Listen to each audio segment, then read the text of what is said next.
Welcome to Lack of Focus, an X-Wing miniatures game podcast, brought to you by Dice 8 Productions.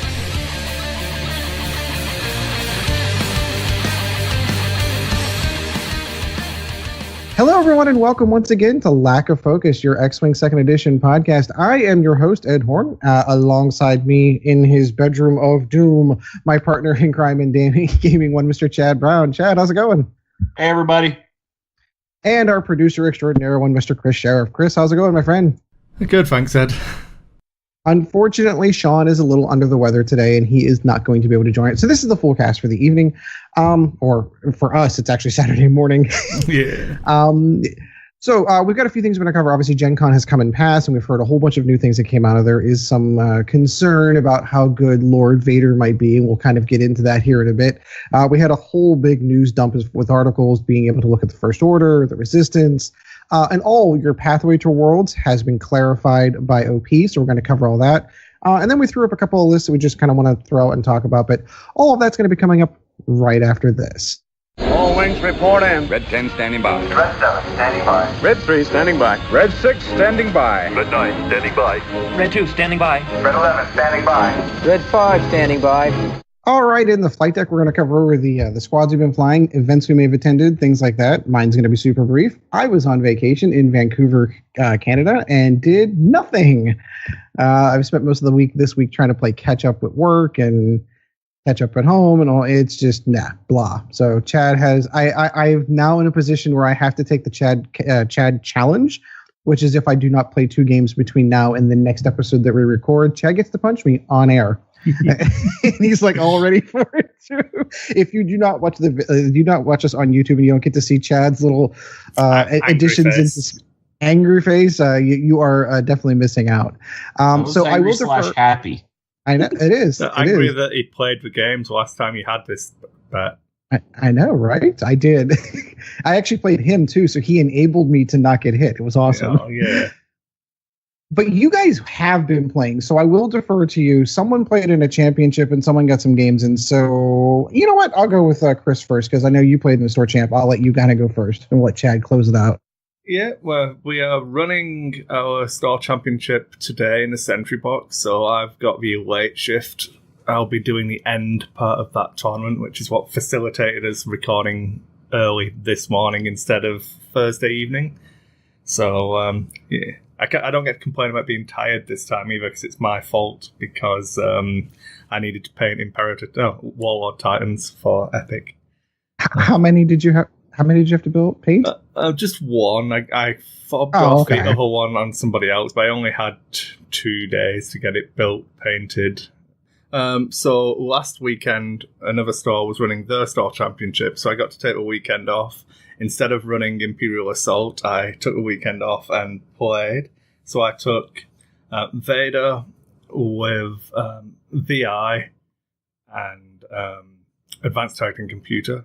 You bad boy. I thought you were prepping for 2nd edition. Well, VI doesn't exist.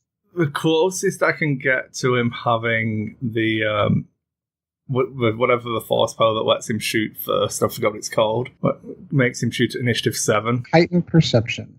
Yeah, so I had Vader with VI to simulate him having heightened reflexes, and let's be honest, it's just pretty good. Then I had Title and the Advanced Targeting Computer. Then I had 2 PS1 TIE Strikers and a PS1 Scarif-based pilot with Krennic and advanced ailerons and I forgot the other thing there. Who'd you put the prototype on? Did you put it on Vader? Vader, every time, yeah. Oh, yeah, absolutely. Vader had TIE Mark II engines as well, to give it cool. more greens. Because he needs it. Well, he has more blue in the 2nd edition. So and engine upgrade is not a thing as we know it in 2nd edition. So you're at least trying to mimic how it would look as close as possible. I also went through the entire tournament not using the evade action on Vader.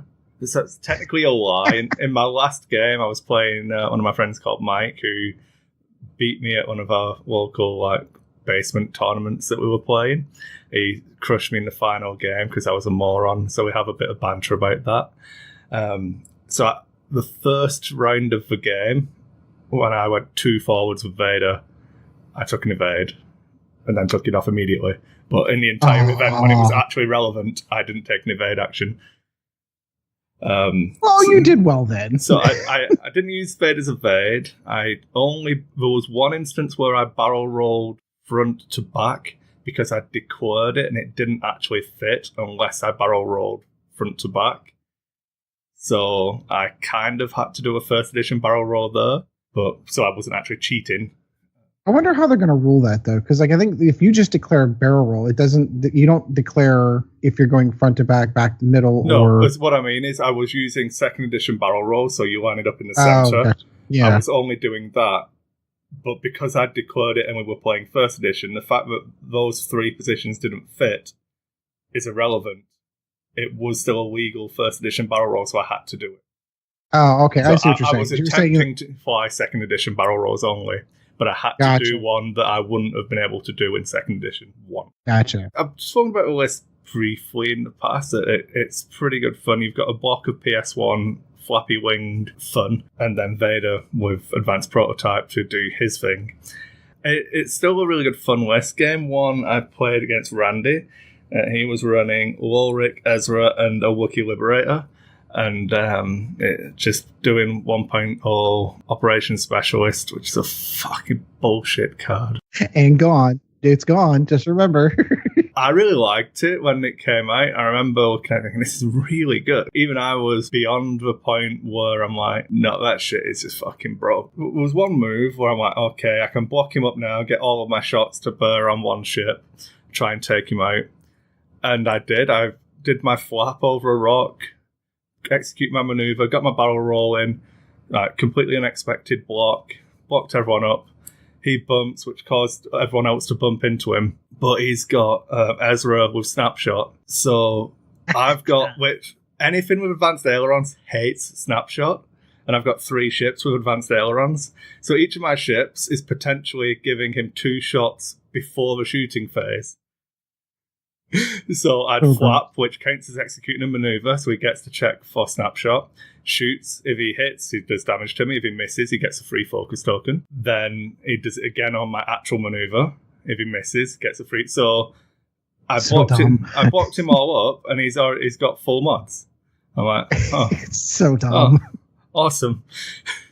So as much as I love first edition, I am not going to miss that BS. It's looking at the matchup straight away. The correct play was for me to Ultras in the corner, make him commit. But it's one of the things we could probably talk about as a main topic. I know loads of people have covered, and because we had the gap where we weren't really doing any content over the end of first edition, but the talk of like the correct way to play X-Wing at the moment is to not play X-Wing, and I'm not really. I wanted to play the game. I don't get to play it that often anyway, so I chose to take the bad engagement and was punished for it. So that was a 200-0 loss. So I believe he didn't bother taking a picture because I don't think the bounty's on anymore. But I got a 200-0 loss. It happens. Happens to the best of us. It's fine. Everything's fine. So what I did pick up on, though, is that you said the best way to play X-Wing right now is to not play X-Wing. So technically, I'm doing it right, is what you're trying to say. Yeah. So one of the quotes from like, I think Chris Allen and Name and the guys over at Crates is like, if 2 people joust each other, one of them's doing it wrong, and I was definitely doing it wrong. I wasn't trying to joust, but so we did the rock placement and everything like that. I was convinced I could get around it quicker because of anything that flaps is really, really quick by nature, and Vader's got his 5 forward. But I'd given him the easier run through the rocks anyway because of the way we placed them. So it was like, even by trying to get around him and dragging through the rocks, he had the easier approach through it. So I just did everything wrong in that game. I probably deserved to get 200-0 crushed. And my goal going into the Star Championships with this list, playing 2.0 X-Wing in a 1.0 tournament was to try and go 2-0. Oh, sorry, 2-2. That's a good guy. That's a good hope. Get you mid-tier, mid-table obscurity. And my second round opponent was the bye. So I was like, oh. There's a free win. This is the worst. I know. It's a bye before lunch, so I was like, if it was the one after, I can have a long lunch. But then I was like, if I go 2-2 now, have I really gone 1-2? I feel bad. So that was the worst part of my day. Was getting the bye, and it sucked. But hey ho. I think for me, the only time the bye ever feels advantageous to me is when you get it in the first round. I wasn't, like I said, I'd already lost the game, so I wasn't going to win the event. It was irrelevant. But it was more of the fact that I wanted to play X-Wing. The reason why I flew into this Wookiee death list was because I wanted to play X-Wing, and my reward for wanting to play was not getting to play. So I should have not played my first game, potentially won it, and then got to play exactly. more. But hindsight's a wonderful thing. So that was my round 2 opponent. I can give you a more in-depth Nova flight deck for that game. I sat, I chatted. There was some good conversation had. Round 3 was against Igor. He played Double Reapers and Quick Draw. So Pulp Krennic Double Reaper is pretty popular at the moment. Quick Draw is an interesting one to go with because you can't put Optimized Prototype on her because she's a First Order ship, not an Empire ship, but she's really strong. So this time I figured that I had 3 ships with a primary weapon value of 3 and Vader. He had 3 ships with primary weapon value of 3. So I was like, I'm quite happy to just joust here. I'll cruise forwards, put fire into one of your ships, and then flank with Vader. See if you let me. I should be in a better position. And he did. So I flapped forwards and everything. He flapped forwards, and then the second turn I burst so I could block up some of his stuff. I'm all PS1, got all of my focus tokens and mods. He bumped into me. So he got a range 1 shot with Quick Draw. I got 2 range 1 shots at Quick Draw and a range 2 shot. So Quick Draw was down to 1 hull after the first trade, and I lost a PS1 striker. So I'm like, oh darn. Yeah, and then Vader managed to, I wasn't in range of Quick Draw, but I managed to get some shots off and strip some shields off Palp's Reaper. And so that went well. I cleared up most of his stuff, I think. Did I write down the score? I messed up with my Reaper. I didn't run early enough, so I lost that. He got I had 2 hull left. He got a range 3 shot through a rock, unmodded, at me, and I just blanked out and died. The worst. Positionally wise, when you're trying to put yourself in the best position, like I know I'm going to get shot, but I'm trying to put myself in the best hope of not taking damage. That's what you want to do. You want to go at range 3 through a rock, get all the extra dice you can, and you still take damage. It's just so frustrating. It was what it was. And then it was Vader against Vermeil. And Vader got him. It was interesting moments, but I cleaned up there.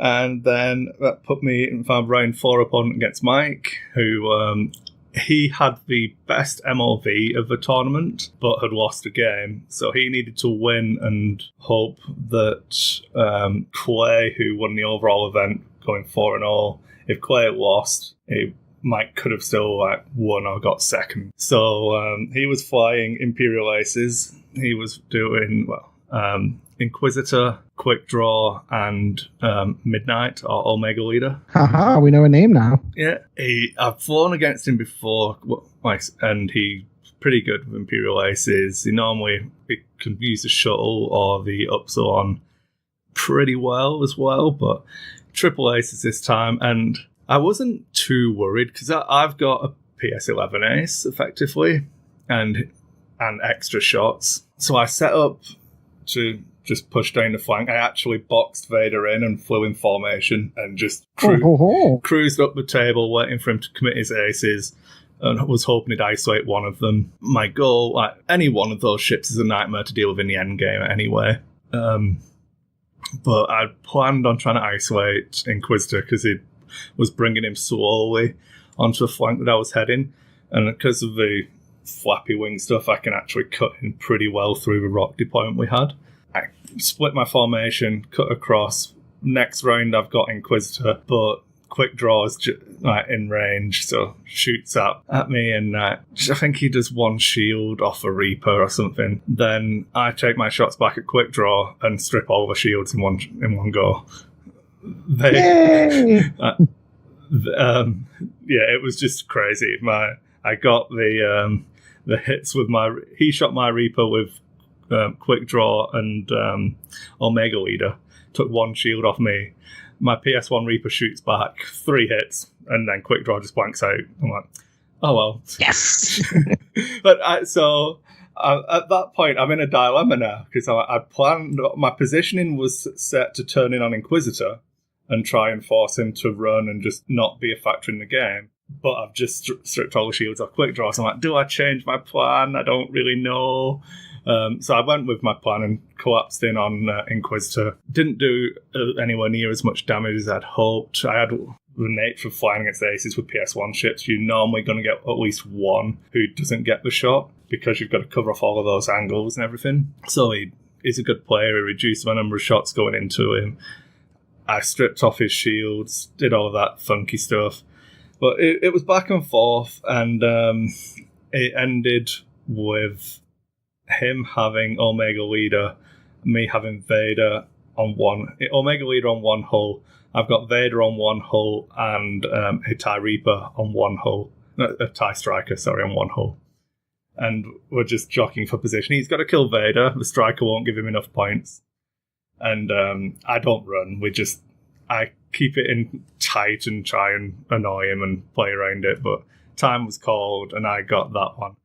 So I was pretty happy. 3-1 on a day. I think I finished 5th overall, but still tinted with the bye. I would have liked to have played all of my games. But, and won those 3 to make it official. Yeah, no, I get it. Well, congratulations. Yeah, so I just missed out on Krennic, which made me a sad panda, but I got the range rulers and the other stuff. Yeah. Whatever. I've got range rulers almost everything, yeah. Yeah, I only wanted a Krennic card, so I was sad. I got my Duke, though. So hopefully I'll be able to steal the TO Krennic card today, if Greg hasn't already stolen it. Don't tell him. Just, it's mine. All right, Chad, so I know you got some games in too yourself, my friend. First of all, when have you been playing and where? I went to a store championship. Did you now? Yes, I went to the one up in Aliquippa at I think it's called Game Masters Realm. Was the name of the place. Yeah, we looked at the list of all the different area store championships, and it was on the list. Jake Abrams was running it, so okay. We got a hold of him, let him know we were on our way up, because they had put a cap on it, and it's like we're not driving all the way to Aliquippa and finding out, no pre-reg and the cap be hit, yeah, no, I understand. What was the cap, just out of curiosity? 16. Oh, that's still a good size store championship. Yeah, it was a small store, yeah. No, it was a really great store. Had a lot of old stuff in there, and just lots of cool stuff. A lot of the Pittsburgh guys there. I'm sorry, Steel Squadron. I think is Steel City Squadron is what they're going by now. Well, not entirely. No, I mean, really? yeah. So, like, Jake was there. Nick, who used to go to our store, was there. Oh, okay. There was another father-son combo. It wasn't the Hardabees. It was this other one I'd never seen before. A couple other people, like I said, I didn't really know. Me, Linda, and Logan ended up going. Somebody made the top 4. Who? Guesses? I'll guess it, Linda. Ed? I said Logan. Right there. It was me. I made top 4. Number 1, right? So no one else turned up then? What are you saying? Logan and Linda, I believe, both went 2-2 for the day. Logan had switched up his list. He was running an AP5, Wolfro, and Snap. So gotcha. he was running a little variation on a list a lot of people have been running. Linda ran the same stuff she always runs. Although Logan did change up a couple for upgrades so that she now has the S-foil thing and an integrated astromech going on Wedge. Yeah, she flies Wedge, Chewie, and the Bandit Z. Yeah, her list has been the same since like Nova of 2016. It's the exact same list. She makes minor variations. The upside to that, though, is because she flies the same list and hasn't changed it, she's really good with it. Yeah. Yeah, I played her at Worlds in 2015 or 16. I can't remember. We definitely played a fun game. And it was still the same list. Yeah. I think I actually had to borrow your stuff, Ed, to play that game. She did. Yeah, I went 3-1, however. Top 4. So yeah, I made top 4. I got my credit card. What one person's 3-1? Oh, sad times. That's what happens when you have 60. How many people were at your tournament, Chris? We had 15, so that's why I had to buy, because the 16th player didn't turn up. Sad time. Yeah. So I ran. I was just going to say, what list did you run, Chad? Yeah, I was running Pure Sabacc with adaptive ailerons, veteran instincts, and lightweight frame. I also had Major Vermeil with Emperor Palpatine, advanced ailerons, and veteran instincts. Nice. And I had Sexy Rexy Rexler Brath with twin ion engine Mark II, expertise, the TIE X7, and that came out to 100 points, and all 3 ships were pilot skill 8. Nice. So my first game I played, I went up against another Empire player. He had Kestel, Vader, Dark Curse, and an Academy. And that game was kind of going a little bit back and forth. And I found out after the game, something I had noticed was completely confirmed. He is the Pittsburgh area resident slow player. So the minute they announced 10 minutes left, he downshifted severely in his speed. Even though he won the game, he completely just, yeah. Well, that's why you win, you know? You've got a time management. Yeah, See, well. I don't know about you, but I recognize that there's no way that you would ever be able to adjudicate that. And I'm not suggesting that I'm not suggesting that he's... So I'm going to go out on a limb and say you didn't call a judge. No, because judges aren't willing to do anything. So you were happy about it? If judges were willing to do something about it... How'd you know? Because I know these people. You didn't call a judge. The judge is one of the people who admitted that he knows this guy is a slow player. And he's like, yeah, I really wish there was something we could do about it. But there is. But the only thing you can do is people keep... They don't want to. No, but if players consistently call judges on him, that's the only way anything can get done. If no one, I'll say it as a TO myself, if you complain about someone slow playing after the fact and didn't call a judge during the game, you are party to that slow play. Yep. I'm not. How many ships I'm not having to go at you, Chad. This is just my views as a TO. If you on slow players in general, I will if someone complains to me or someone comes to me and says, as a player, this guy's consistently slow playing, you need to watch him. I say no one's ever called me during a game, so none of his opponents have had a problem. Okay, so if they do call each round, if you are called out on it, what will you do eventually? So the first time I'll come over and watch it. If you then call me again, and that the next is still slow setting dials, I'll give a warning. And at that point, they speed up. Because after the warning, he can boot them. Trust me, Chad, we have players who do the same thing, and the only thing you can do is consistently call a judge on them. Because... And at that point, you have to get everybody who plays him Yep. to all call them out on it, and the judge has to be willing to boot somebody from the tournament, yep. Which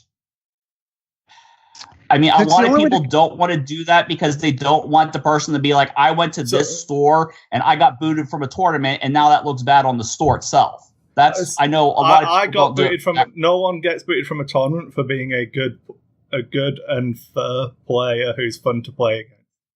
Right.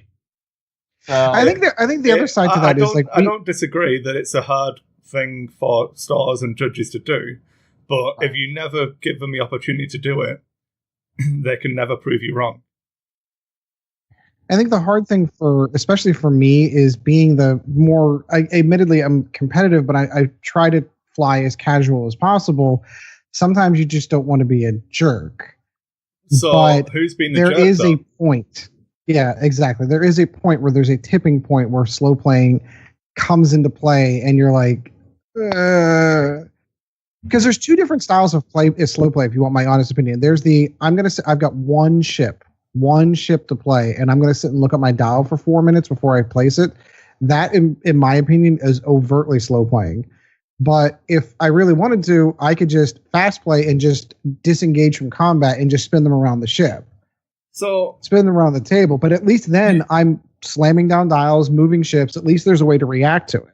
I think I spoke about it on one of the earlier episodes we did of this, where we were playing in a tournament, a local store tournament, and we were practically keeping our own time. It was the last round. I was playing against Patrick, and it was getting late, and it was like, okay, we have 5 minutes left, and I just declared we're both friends, so I was like, I'm going to take 30 seconds to set this on my dial, and I'm going to. So we played it the last 5 minutes in a minute, but I slow played him by saying, I'm going to take this amount of time to set this dial.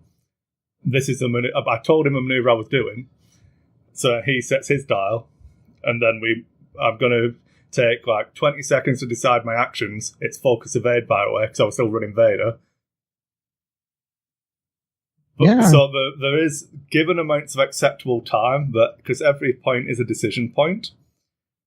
But equally, there's generally what happens, and it's a mentality I've seen people do as a TO watching it from the outside, is that everyone knows this person slow plays or is like really finicky on the rules, or being really careful with maneuvers. And no, it's just annoying. It's like, what a dick. I'm gonna beat him anyway, because you want that self-righteous feeling of, he did all of this and I beat them. It's like, well, That's fine, but then when he beats you can't complain about it. You bought into that. Yeah, by allowing it to happen without reproach, without pushback, you're basically enabling the behavior. I agree. Yeah, and then with the unnamed player we'll chat about, my experience is that I don't call a judge on him. I just fluster him by being more of a dick at the table than he is. Come on, man. What are you doing? It's one dial. How long does it take to set one dial? No, but I'll put all my dials down, harass him to place his dials, and then change all mine, which gives him the opportunity to change his. Then I'll change mine. And I've had games against this person where we've done like 30, 40 minutes into a game, we're still on round 3, no shots fired. Oh, jeez. But I know just as well as he does what my target needs to be to get half points on one of his ships to win. I'm fully capable of not playing X-Wing with the best of them. I choose not to. In this instance, I would rather tank my tournament results and be an absolute dick. But that's my choice. I'm not advocating that for everybody. Oh no, of course. Generally, the best way is to call a TO. If you never call a TO, you can't be punished for something if no one ever calls a judge, because after the fact, it's hearsay and always comes off as the person being salty because they lost. Yeah, and then there's nothing really that a TO effectively could do, because once the game is done and the results have been recorded, that's really it. I've been called over for slow play and told them that that's not slow play. There are multiple decision points here. this is perfectly fine and valid. It goes both ways, that people can try and rush you as well. But if you're concerned that it's going to affect your enjoyment of the tournament, or, you know what I mean, the only way to handle it is to call a judge. If they do nothing, then you have a valid complaint about the judge. Right. Chad, so I have a question. With this particular player, was his play a standard kind of speed? Like, we all kind of followed it? Because I've bumped into some players that are just very careful as they play. That they move the ships a little bit slow, they make sure that everything's right in the same guides, but that is a consistent behavior throughout the game. Chad did say he slowed down at the 10-minute point, which is... Is that what it is? So, like, there was a definite downshift, and he's playing a normal pace, and then 10 minutes hits, and there's a downshift? Yeah, that's a little bit suspect. So basically, had I known going into this game that he was the resident slow player in the Pittsburgh area, I would have said something. But I was kind of like, all right, well, I don't really know this guy. I don't know much about him. And I kind of just was like, whatever. Yeah. Round 2 comes up. I play his kid and then promptly curb stomp him into the ground. Pulling a horn. That's what we like to see. Yeah, that's what you do. Beat up on the little kids at tournaments. Woohoo! Yep. Easy wins. I played his kid and beat him. After that, I played a list that had 5 X-Wings in it. Oh, yeah. Oh, yeah. Now tell me what that was. Was it the Cavern Angels with Crack, or was it the Rookies? Was the Rookies. I love that. So, I think that's so cool. Played that, beat it. And then in round 4... Time. Just because I love I just beat that list. Yeah, exactly. You can't just say, "Oh, I played 5 X-Wings and I beat it," and I move on. I recognize we're trying to shorten up the are we doing old Nova Squadron Radio flight decks, or are we trying to streamline this? Flex this one a little, just because I want to hear about that list. So, as a matter of course, generally, the 5 X-Wing list is hard to beat because it preserves its health really well, so it doesn't give up points. Because of the nature of the interaction with integrated astromech, you can generally survive roughly with a hit point to disengage, like people used to play TIE Swarms with. You run the points away and they've got to put themselves in a worse position, all of that kind of thing. To go chasing after them. Yeah. So was it a case of good dice pushing through those integrated, bad play and not disengaging and just sitting in front of you? Or I don't know. How did it was a combination of things. I mean, I flew up the right-hand side of the board, so he had a couple that kind of came at me jousting and a couple that kind of came through the asteroid field to try and get at me. And by the time we all reached the middle of the board, he was kind of clustered up. And the very next turn, it was like, okay, well, certain guys can K-turn. Other guys have to, pull turn maneuvers because they can't fully, K-turn where they're aiming or they go off the board. Of course, the striker and the defender in my list both, can K-turn easily. And at that point, I just took the Reaper and kind of started disengaging and going out and around because I wanted to protect Palp. I didn't want him stuck in that massive cluster. So Palp went out and around one of the 15 asteroids. Red dice. Palp does not like 15 red dice. No, but I was pretty much with Pure Sabak getting that extra red die for a little bit. And Rexler getting his 3, and then, like I said, Vermeil had 3 going into it. And, if I had anybody in range 1, I'm getting extra dice there, so it was like 4, 4, and 5. The X-Wings were getting picked off fairly easily, just because I was rolling all this red dice, and, oh, look at that. I used Pure Sabak first, and then I went to Vermeil, and then I did Rexler, who took a focus for his action. So you know what? Those are crits now. And I was able to, work away at it pretty easily. I just picked one X-Wing, took my ship straight at it, took it off the board. The next turn, just picked another X-Wing, started working on it. I think when he was down to 3. Yeah, the first 2 I was able to focus out, and then it was like, okay, so I got a damage on that one, a damage on that one, and then this one presented itself the next turn, and I took that one out, and then I worked on the other 2 that were left.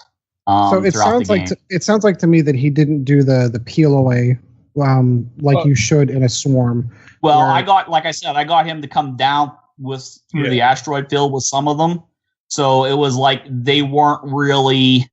Yeah, I'm assuming that in the opening engagement, he shot with like 2 or 3 ships. You shot with all of yours. Yes. Yeah. Yep. Yes. Yeah.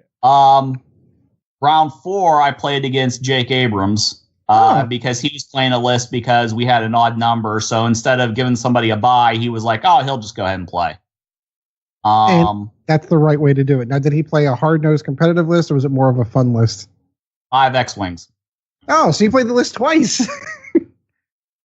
So you really got a good taste for 5 X-Wings. Yeah, and Jake got one of the biggest burns he's ever received. Aww.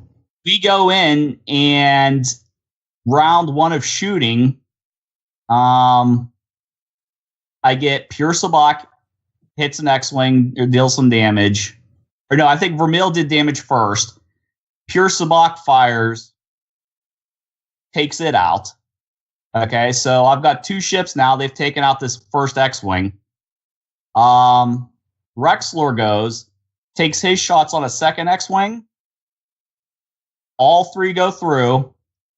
I pop that focus. So that last card that goes through is a crit. Major explosion. He rolls a hit. Pulls the next crit. Major explosion. I love it. Pulls the crit. Double damage. Oh my god.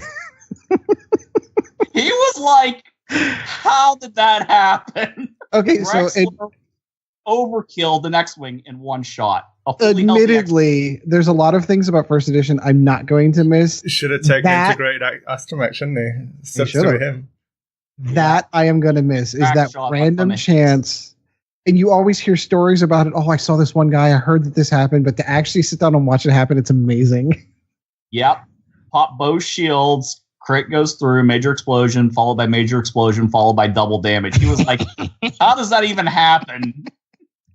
Random card pulls, man. That's how it works. Yeah, so basically it was my 3 ships versus his last 3 X-Wings, and I was able to start whittling them down, and eventually I won that game. So, oh yeah, once you drop that ship down to 3 X-Wings, then it becomes a much different game. They lose a lot of their effectiveness, they lose a lot of their firepower, and then they're just generic X-Wings. Yeah. When it's not 15 dice coming at you, it's a lot easier to deal with. Yeah, exactly. Oh, yeah. So I go to top 4, and my problem with making the cut is whenever I played my first opponent in the cut within the last 2 rounds of Swiss, they realize what mistake they've made, and they were able to correct it. I pulled Jake for the top 4. So the guy you just played in the previous round. Yeah.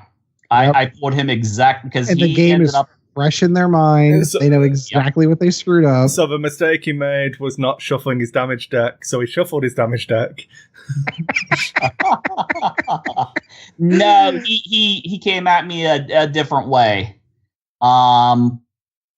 He was able to get his ships all to kind of like instead of setting up like a middle and basically kind of like a joust position like my round 3 opponent did, he did a middle and an opposite corner. So everybody was kind of like coming through the rocks at the same time, you know, some through the middle, some like kind of came through the upper middle and down around. He didn't singled out Sabak. Yeah, he didn't joust. He was able to single out Sabak and then took down the Reaper.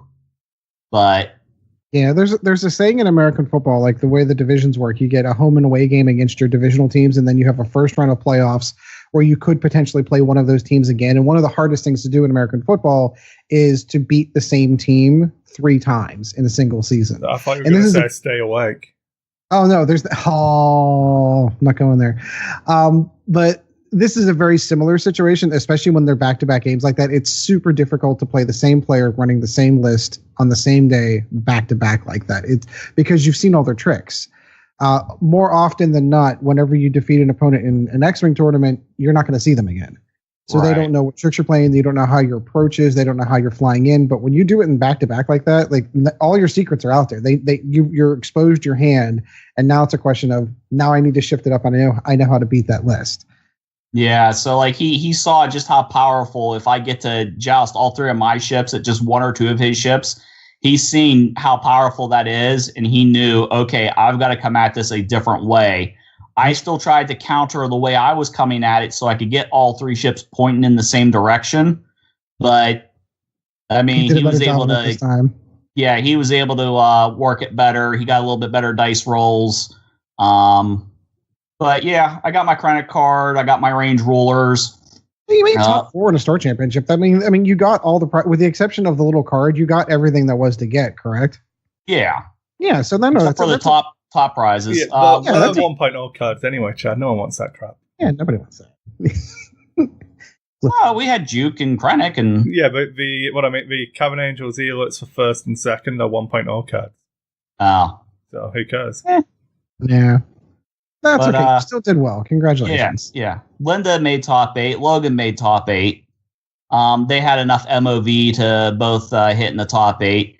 And there was one guy there who I think may have been partially autistic. I'm not 100% sure what he had going and all that. He didn't make the top 8, and he was kind of a little bummed out. He didn't get the range sticks and all that. And since Logan had already made top 8 at the store championship, he gave his to that guy. That's fantastic.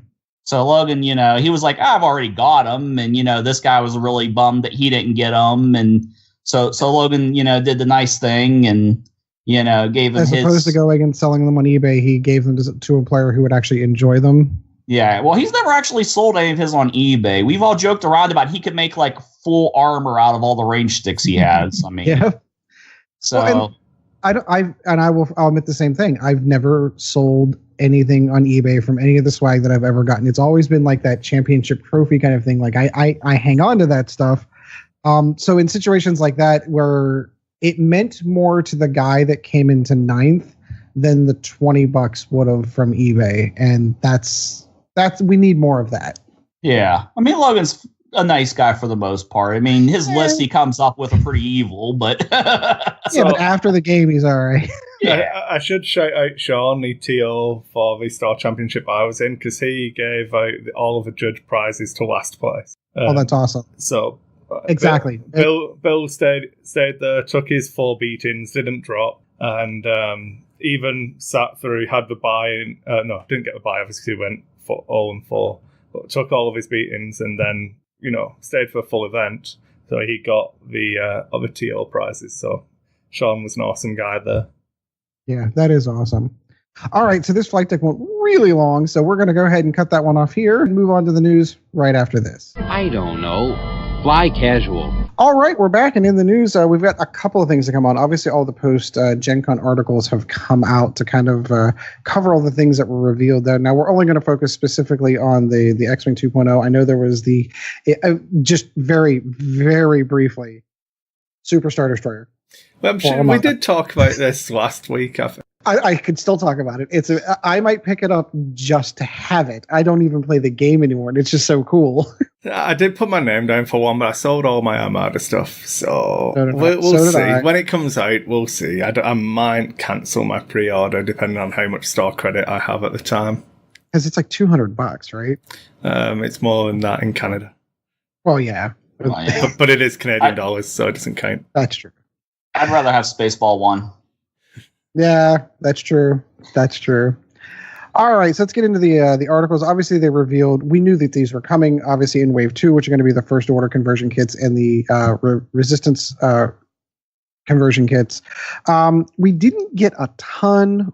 We got a couple of dials, a couple of pilots. They did focus a little on the TIE FO.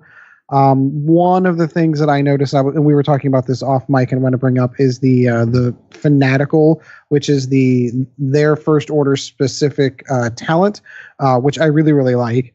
While you are performing your primary attack, if you are not shielded, you may change one of your focus results into a hit result. That seems super efficient.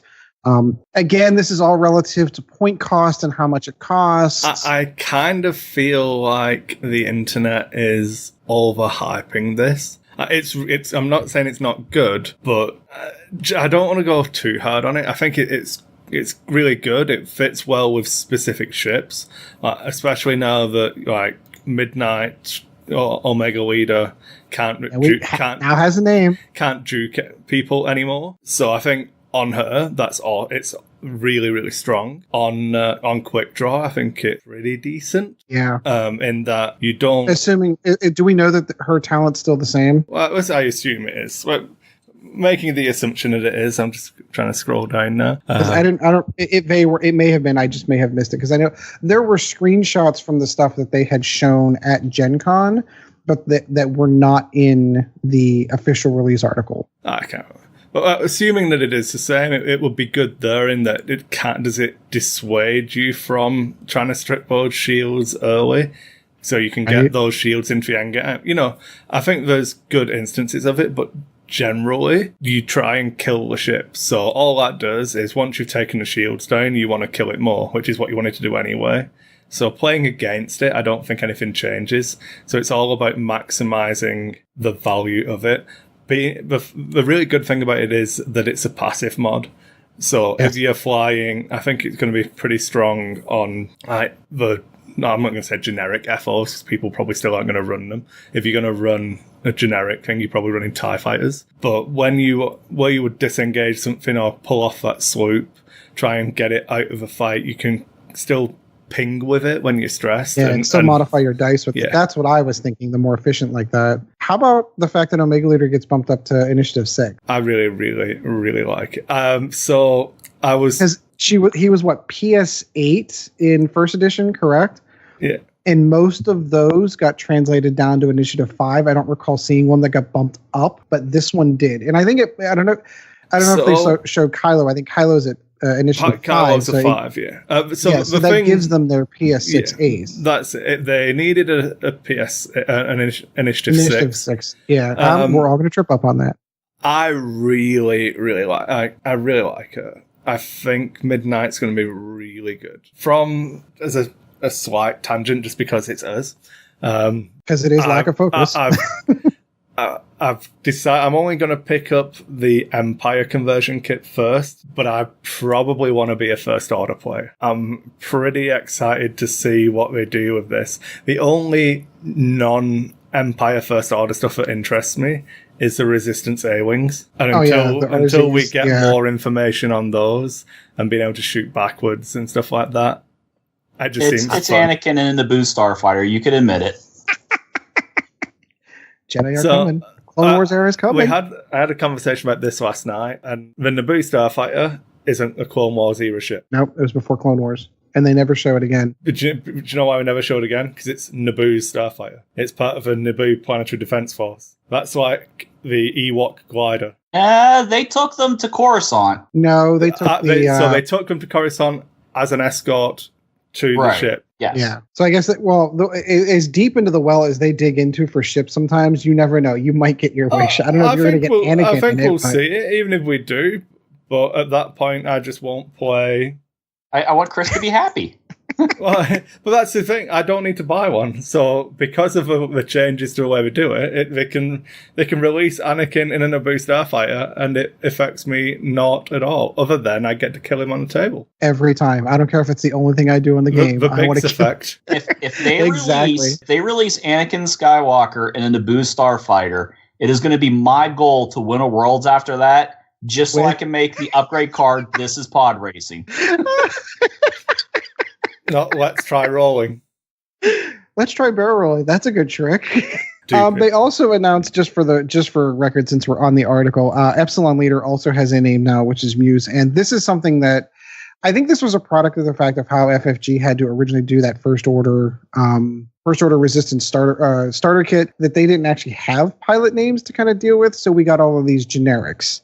where you had Epsilon Leader or Omega Leader or things like that. And now we've got names that we can associate. It always felt kind of, I understood why FFG had to do it and they couldn't assign a canon name to a pilot because it is official canon from LFL. So this makes me feel better knowing that their names. It just always seemed weird to say, if I'm saying like Rogue Leader, okay, I get that, but Rogue Leader had a name. So I think the different, like I said, the names didn't exist because the only reason half these people have names is because they had them on the box for the toys. Exactly. All right, Midnight, Omega Leader, and the subtitles really facilitate it a lot better. Mm-hmm. I agree. It looks a lot cleaner in this format, but like I said, it didn't bother me. It didn't annoy me. I understood it too much for it to bother me properly.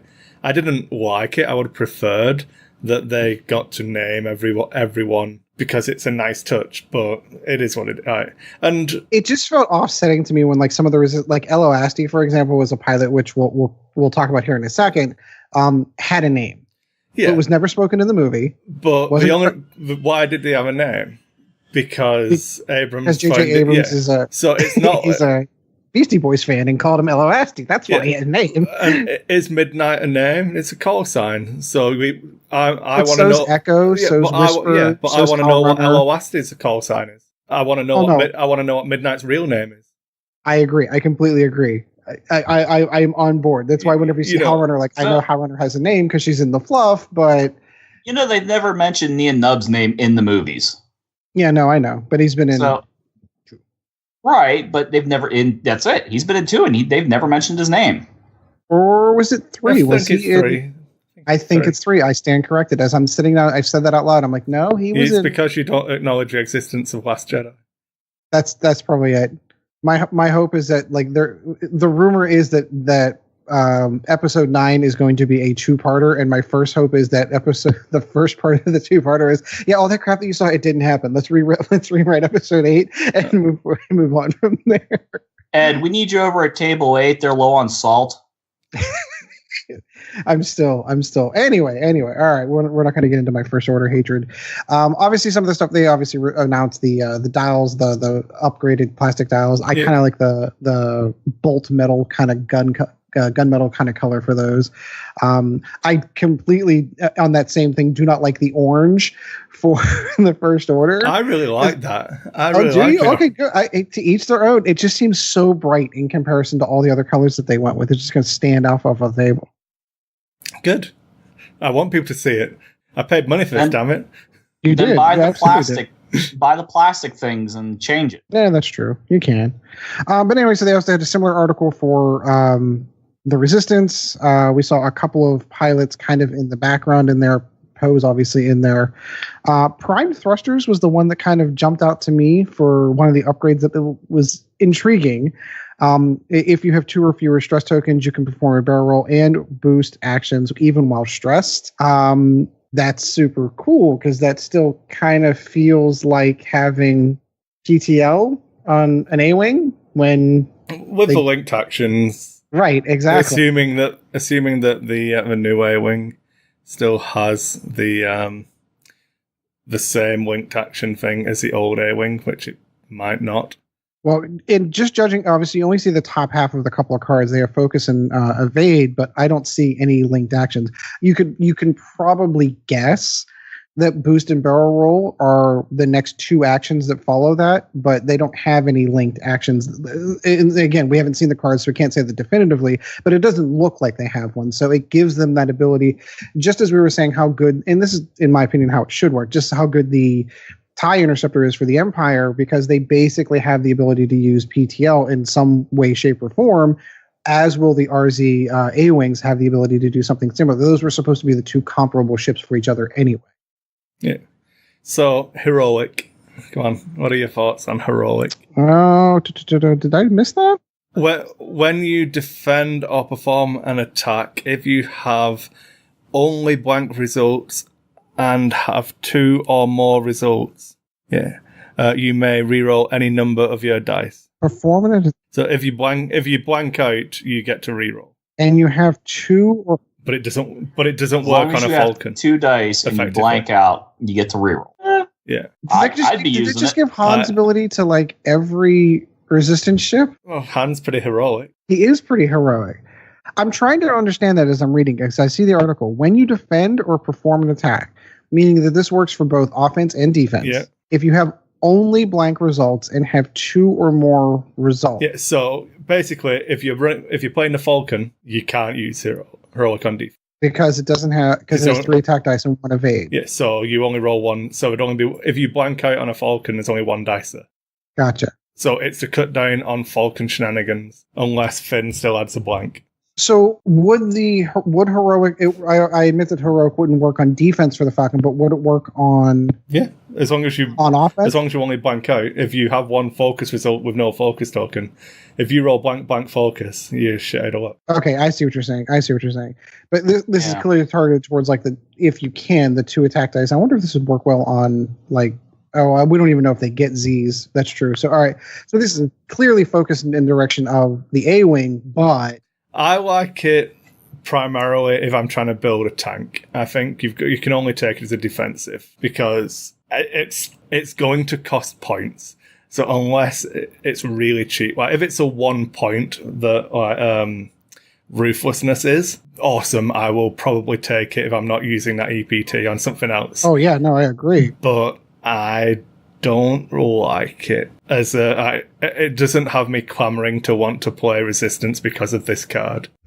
I can see myself building some weird and wonderful empire list around ruthlessness. I can't see myself building a resistance list around heroic, if that makes sense. Yeah, no, that makes sense. Poe Dameron, very different ability to what he had in the past. He is, of course, their Initiative 6 ace. We basically have the entire card. So he has a recharging charge counter. After he has push the limit. Yeah, he basically has pushed the limits. After you perform an action, you may spend 1 charge token to perform a white action and treating it as red, meaning he can take any of the actions in his action bar and just push the limit. They also have a baked-in ability of weapon hardpoint, saying that they can equip either 1 cannon, torpedo, or missile upgrade. So that kind of gives them choices on which ones they decide to go with. That's kind of interesting. I'm trying to imagine a cannon on an X-Wing. HLC. There you go. Throw HLC on an X-Wing. Why not? It's cheap enough. All right. Anything else you want to cover on the Resistance? I think we've kind of like stalled out on that one. Black One. Oh, did I miss that? Oh, yeah, there it is. Okay. It gives you slam. After you perform a slam action, lose 1 charge token. Then you may gain 1 ion token and remove 1 disarm token. If your charge token isn't active, you cannot perform the slam action. So it's a one-time deal. Yeah. But you can slam and still fire. Correct. So you could load up with a torpedo or a big missile, slam, and then fire that off. You could go with like some massive range 1 Alpha Strike torpedo, slam into range 1, and then light them up like a Christmas tree. Yeah, it's just funny. I'm a fan. Yeah, it's pretty cool. So we'll see. Again, we haven't seen these kind of things in the wild yet, so we'll reserve judgment until we kind of get things on the table.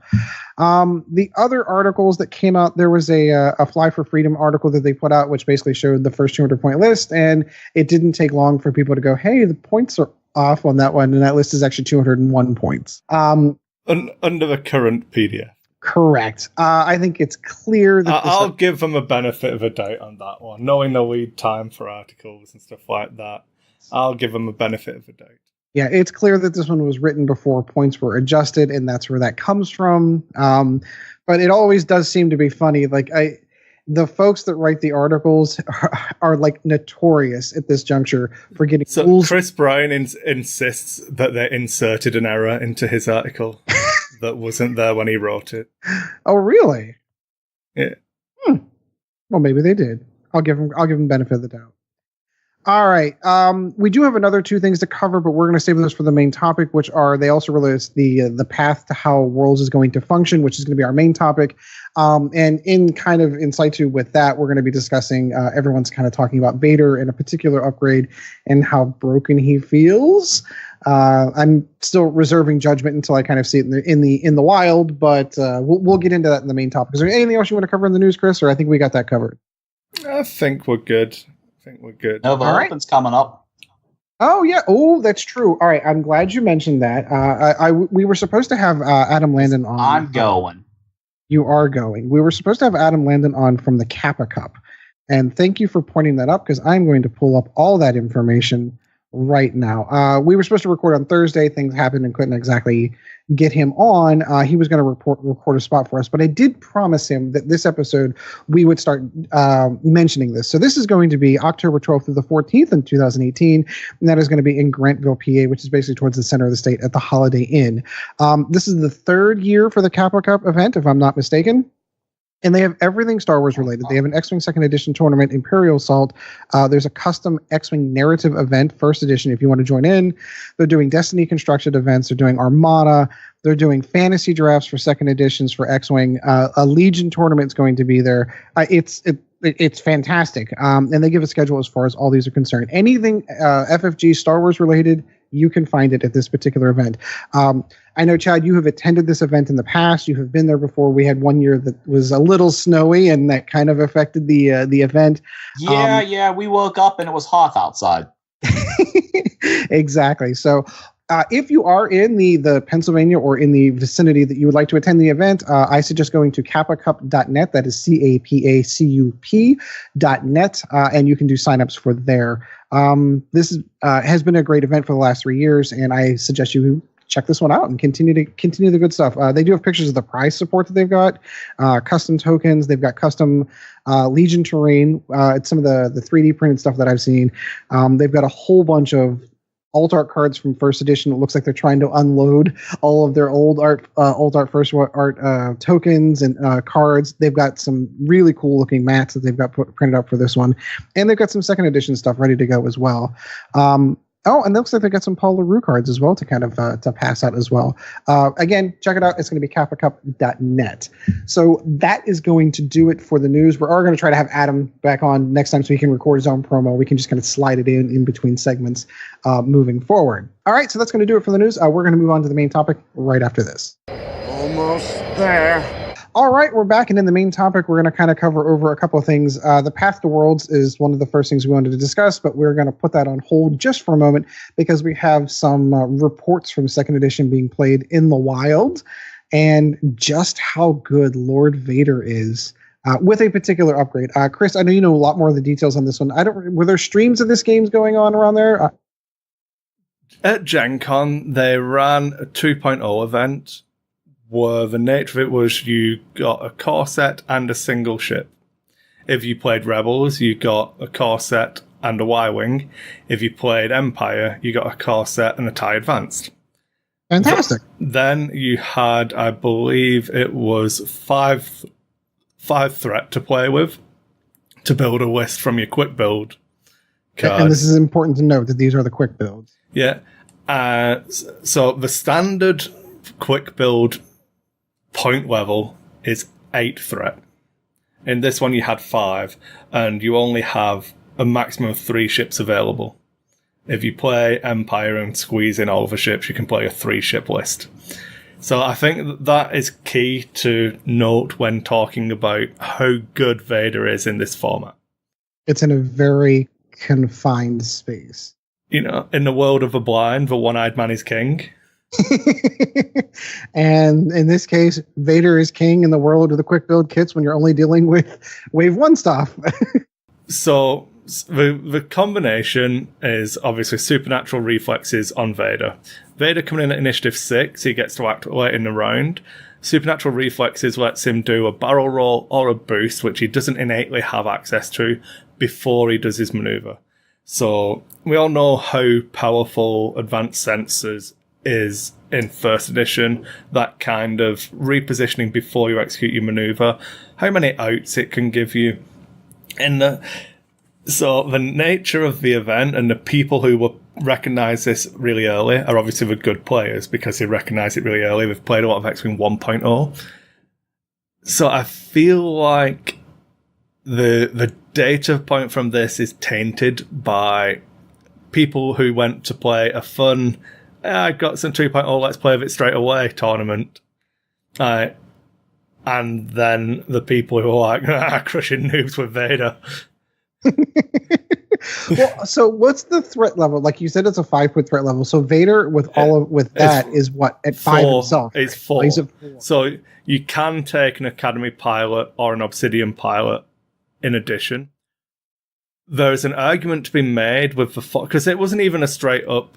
Like the game 1, you could deploy out to range 3, and they had no obstacles, and you had like Mario Kart tokens you could pick up by flying over them. So Vader flies over an evade, and then you've got an evade on Vader. Which he obviously does not innately have. Yeah, and they didn't go away at the end of a round. So they only went away when you spent them. So it wasn't a normal event for a start. Just putting it out there. And it wasn't normal X-Wing, really. Yeah.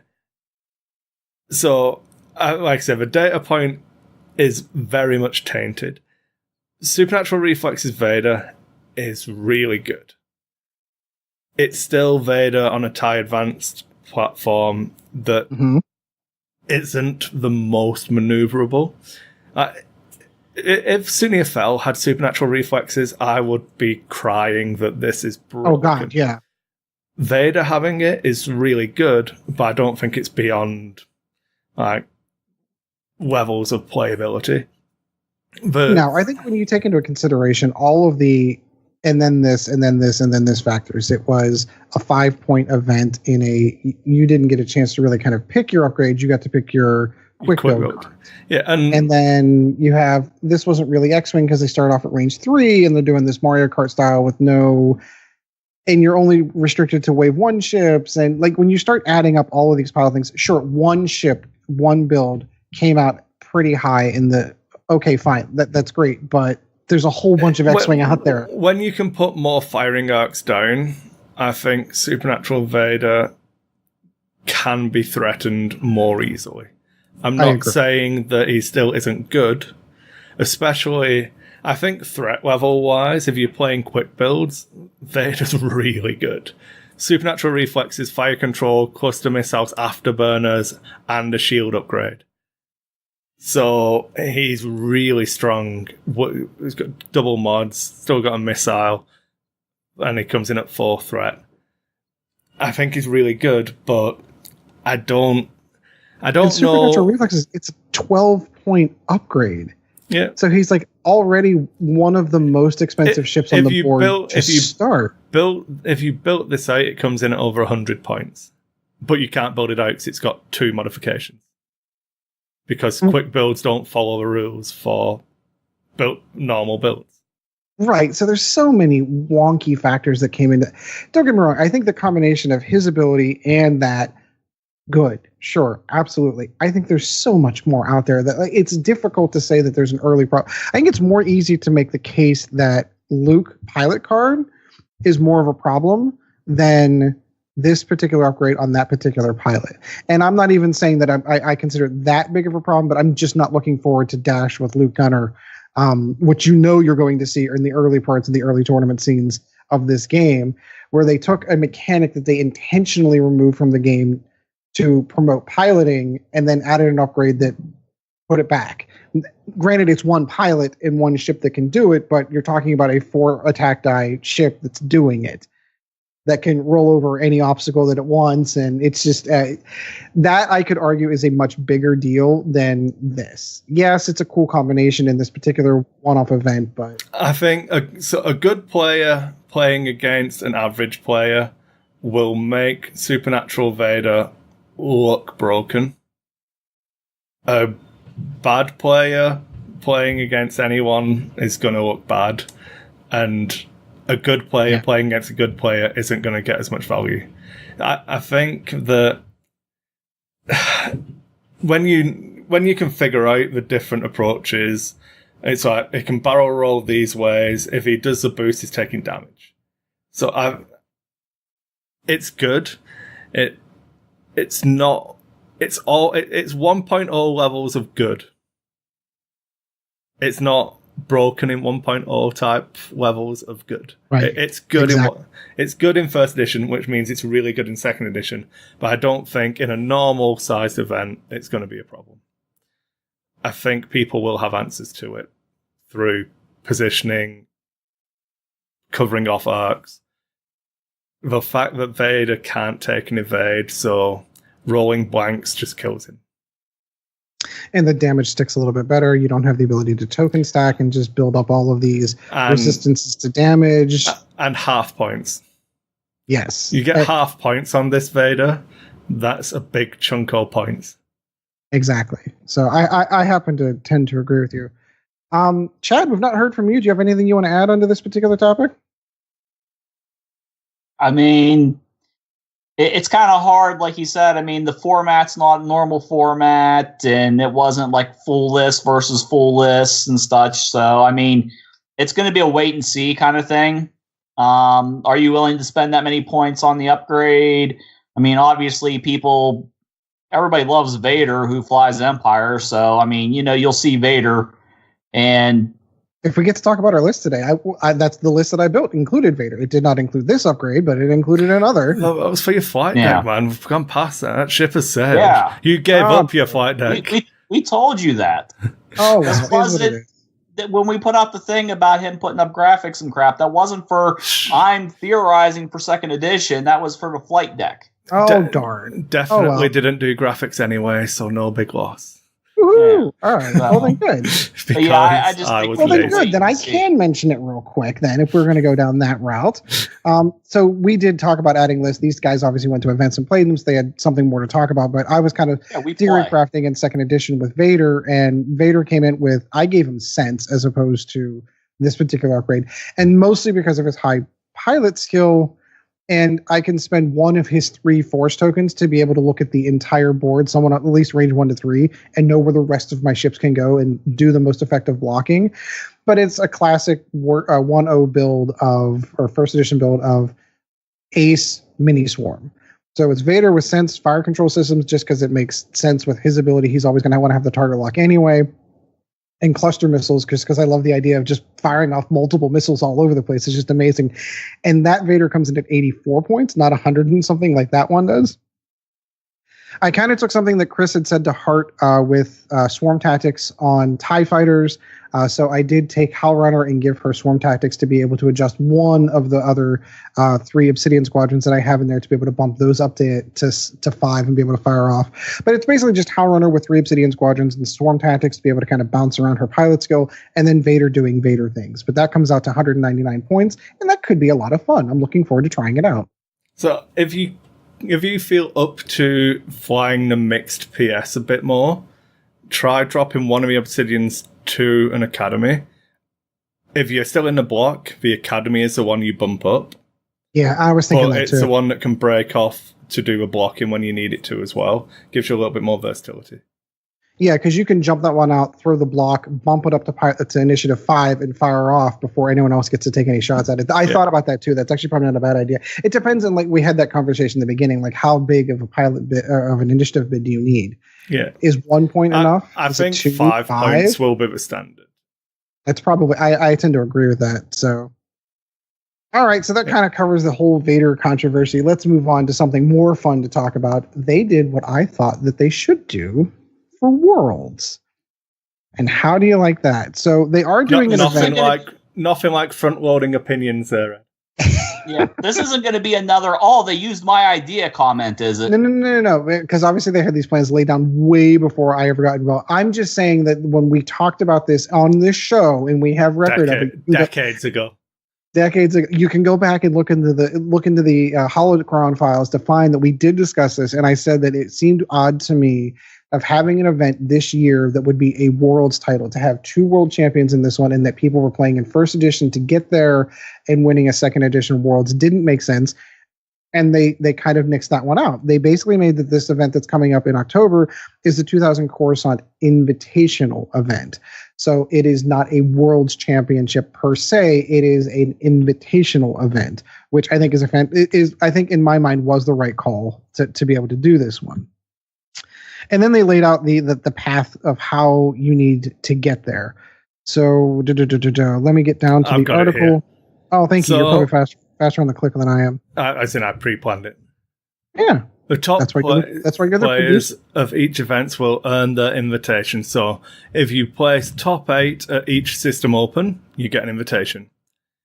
All undefeated players in a System Open Hyperspace qualifier get an invite. The winner of each Hyperspace trial, and the top 2 at each Hyperspace Cup. So both sides of the pyramid lead into what I'm hoping will be. I probably differ from Ed here that I hope that this will become a World Championships. Oh no, this will be. I was hoping Yeah. for this. It was the one that happens this October that I was like, that doesn't feel right if that's a World Championship. And that this is how you qualify. Worlds is now invite only. Mm-hmm. That if you want to play in it, get good. You've got to win your way in, and which is the way that it should be. If you want to take it that seriously competitive, I will freely admit that one of the things I am going to miss is the open feel about it, because you got to meet a lot of cool people when you went to Worlds. It was an open event. There's 300 and some people. They're all there to play X-Wing. Not all of them are going to make it, and they know that. Not all of them are good, and they know that. But they're there for the environment, and the game center there in Minnesota at Roseville is fantastic. It's an amazing location to be able to have an event like that. But this is not that. This is more the quote unquote pro tour. If you wanted to do it, you need to win your way in. You need to be a good enough player to get into these positions, to make the top 8s, to make the top 4s, to make the top 2s, to earn your way in. And I like that much better. It eliminates the lottery system. No more complaining about that. You don't have to join into an email chain and sit there and refresh and add. All of that is gone. You want to get to Worlds? There's a simple track. Win. And I think ultimately and if Sean were here, I think he would agree. Ultimately, I think that's the way that it should be. Well, there is to play devil's advocate. I'm actually all for this, but it needs to be said, obviously, that it's still being called a World Championship. I feel like this more aptly represents it. That it's invite only. It's the best players who are winning these events, but at the moment, certain parts of the world do not have access to the ability to qualify for these events unless they travel to them. These are open events, so no matter where you live in the world, you can get to one. It might not be easy or cheap, but it is possible. No one's being excluded, Right. But it's harder than it need be for certain areas of the world. Because there's certain areas that the one that pops off the top of my mind immediately is Mexico, for example. I know that they were having issues with getting official FFG events. I know that's why they split it in the old system, where they ended up going to a North I would say that if the company in Australia who runs all of their OP fails to order hyperspace trial kits, then Australia might be a little bit harder than Mexico. I mean, okay, that's a good argument. You could just hop the border and get in a hyperspace trial, win it if you're from Mexico, and then go to Worlds. If you're in Australia, it's a little bit harder.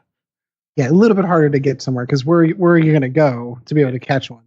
I understand the reasons why certain parts of the world don't get any support at all through piracy control, and they deal with Disney and everything like that. Mm-hmm. It sucks for those people, but I understand it. I don't necessarily agree with it, but I understand it from a business standpoint or legal standpoint. But I don't know how if we're going to keep it in Minnesota, I always said that it needed to be this style of event if you want to call it a World Championship. If you're going to put it on tour like the Soccer World Cup and move it around, that's the only way I feel like you could have the open style tournament where everyone can just turn up, is if you're going to move it around the planet. But hey ho. For me, I feel like if you are one of those players, it's one of the things that I find the beauty in the way that they did this for OP. If you're a casual player and competitive X-Wing isn't really your bag, and that's not really what you just want to, you want to get Wedge and Biggs and Luke on a field, and you want to re-envision the Death Star trench run, that's awesome. There are events targeted towards you, competitive. Even more events now with second edition. Right, exactly. Where you can win prizes and you can win arcade tokens, and we don't know what those are yet. And you can win this, and you can. There are events targeted towards you. But if you're more the competitive competitive players tend to travel more to start off with, so they recognize the opportunity that they're going. So they are willing to pick up and travel and rent hotel rooms and go to an event 5, 6, 10 hours away just because they're hoping for that opportunity to be able to get in. And those are the players that are going to go from place to place to place until they kind of get into that key range of, okay, I've got my invite to Worlds. So if you're kind of on the border and I'm sort of a competitive player, but I'm not super interested in traveling to all these events, that kind of gives you your own track for how you can progress in playing the game, quote unquote, at events. I understand the people's complaints about this, but I like it. I can't get over the fact that it's a move in the right direction. It's not perfect at the moment, but it's a move in the right direction for me. Yeah, no, I tend to agree. I know we talked a little bit about Magic before. I'm not super into the Magic world, but it equates to me like the PDQ kind of levels, where your Pro Tour qualifiers, like if you want to get up into that World Championship, you need to win your way in. You need to go to events. You need to win. You need to prove that you're one of the better players to get those invitations to get that shot to get in. If you're just, I want to buy Magic cards, build a deck, and play, Friday Night Magic's your way to go. It's a smaller event. The prizes are worth less, but you're there. It's easier access to you, and you still get to play the game that you love and still get to win something if you do all right there. So I should preface my statement again by saying that there is a very good chance that I'll be TOing the only hyperspace trial within a 6-hour drive of my location. I can imagine. And we can only run one a year, even though there's 2 time slots. The store can only run one a year. Mm-hmm. Per restriction from TO or from OP. And so I am one of the people who would find it more difficult to get to Worlds now, because I can't win the event I'm TOing. It's impossible. I'm not allowed to play in it. Correct. So I'm in that boat, and yet I still prefer this to the endless complaints about the things they did before. I got tickets through a lottery system. I got tickets through the repeatedly refresh stuff system. I did that too. I don't know that this is any better or worse, but I feel like it's more structured and that it's change. Nobody's going to like change, but I feel like it will make Worlds a better tournament from the perspective of level of gameplay. I tend to agree. What it's going to do is it's going to eliminate there's this great player from so-and-so, even if I'll roll in some of my fellow podcasters in there. Such and such podcaster didn't get to go, and they've won this store championship and that store championship, and they won regionals. And because they weren't part of the lottery system and didn't get in, they don't have the ability to compete in a world championship. Whereas it seemed like it was such a random picking of names of who got to get in and who didn't. This one here is going to be completely different. And this is going to be a very different tournament. I think that's something else that we need to kind of keep in. I can't imagine easy rounds at Worlds 2019, because every person in the room that is playing in that event is a shark. Every one of them was good enough to win or come into the top 2 or top 4 of these events. So every person there, it is going to be a hyper competitive event. And if that is your style and that's how you enjoy to play, this is going to be to like the 10th level of competitive. And that's really the way that it should be. That's how a world championship should be determined. You shouldn't have in a world championship basically 3 buys because you're playing guys that aren't, or you're playing guys. I'm make it multi-gender. Folks. You're playing a player who may be a local to Minnesota and plays there all the time. I'm like, yeah, no, I'm just playing in Worlds, and I'm just here. I'm just here for, and that's great. That's a good event. Ed won't get to curb stomp 12-year-olds. Right. There's going to be the no more of the 12-year-old curb stompings at Worlds, which I did, and I admit, but that was the player that I was asked to play the way that the pairings work.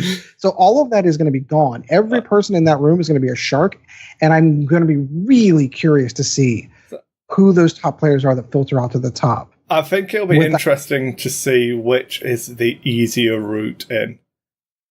So if you think about, you have to win a hyperspace trial, or you come in the top 8 at a system open. The system opens cut to top 64 for the elimination rounds. Correct.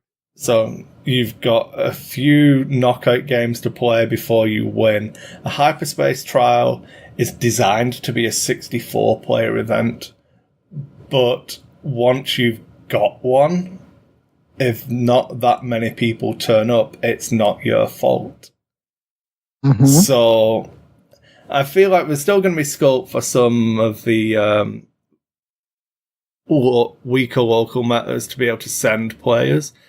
My one fear from this, and I really do hope they quantify this in the packs when they send them out, is that if this is going to be the way you qualify for Worlds, I hope that the winner has to take it. Yeah, I agree. Like, I don't want it to be, and we've seen it in the past that the buy has been handed down to. I'm not going to Worlds anyway. I can't make it to a Nationals.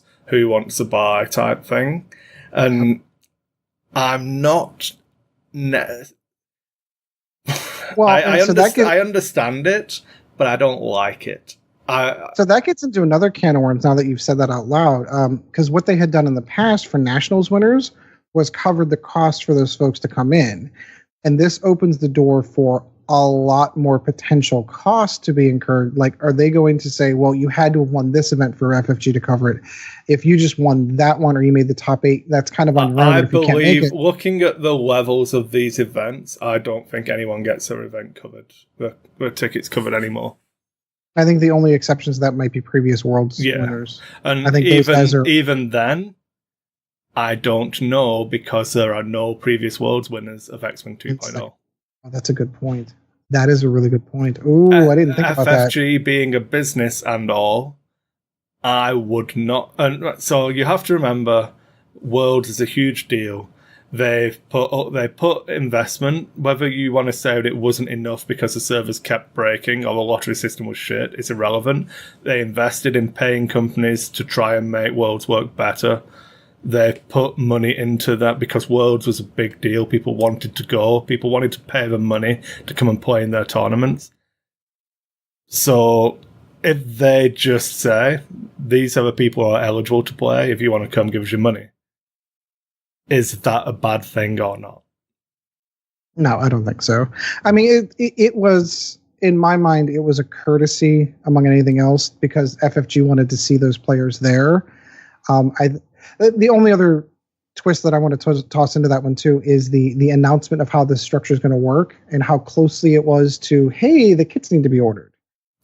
So that's a little pain point in my opinion for this year. Next year, going forward, now we know how it's going to work. When we're talking 2020, that's a different thing. We know how it goes. But like, I really wish this article would have come out before they announced the kit announcements. I feel like competent reps would have been harassing stores about this prior to this public deadline being shown. Because so if people don't know, the article came out the day before the deadline. So if you didn't know about this, read the article, and there was actually a decent amount of prep work that may have been required for certain stores to actually fill out the applications.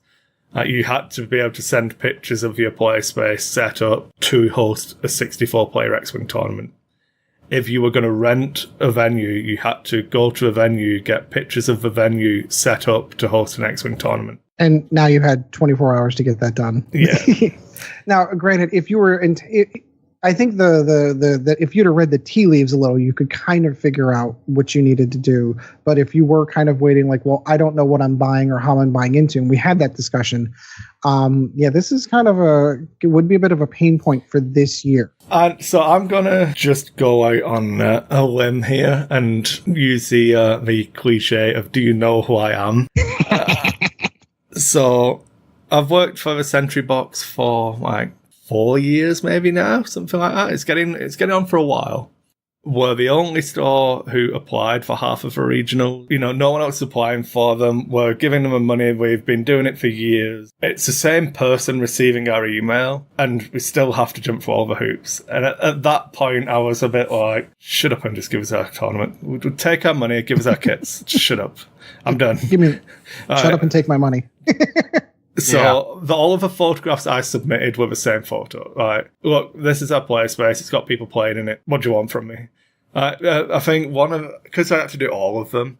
So I think it was the Armada one where they asked for the dates of your last 5 Armada tournaments and the attendance of each of them.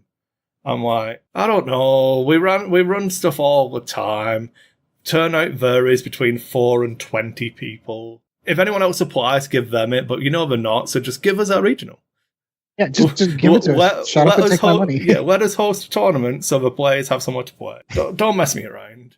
And I know that it's not designed for, the vast open space of Canada where people aren't actually putting the effort in and other stores aren't supporting the community.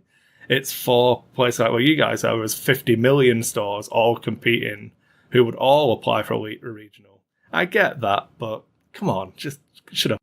All right. Well, I don't want Kris to run too long, so I think we're going to kind of end this topic on this one. I am looking forward to the format. I'm really looking forward to driving around and hitting regionals again, so that should be a lot of fun. So we're going to move on. We're going to move on to close up the show and answer some listener questions, or at least one, right after this. I find your lack of faith disturbing.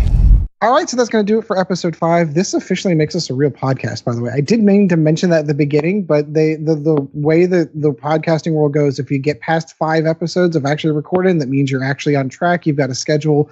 So this does make us episode 5. So I'm happy about that. We've been doing it for 10 weeks on schedule. Heck yeah. So. No bumps. We've had a couple of vacations and some folks hitting 6 and scheduling errors, but this Saturday morning slot seems to kind of fit right in, so it works out perfect for us.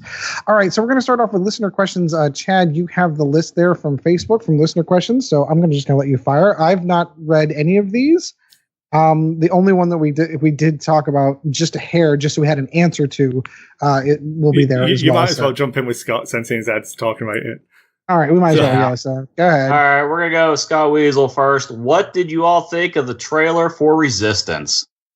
So I had only seen it without volume because... Until like 2 minutes ago. So, and Chad hadn't seen it at all. So we all just sat down and watched it again together. And I suppose I'm talking, so I'll start. And it's very anime. Yeah.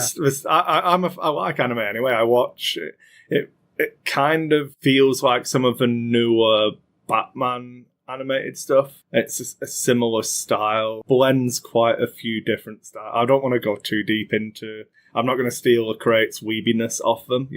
If you want a weeb podcast, go and listen to the Carolina Crates.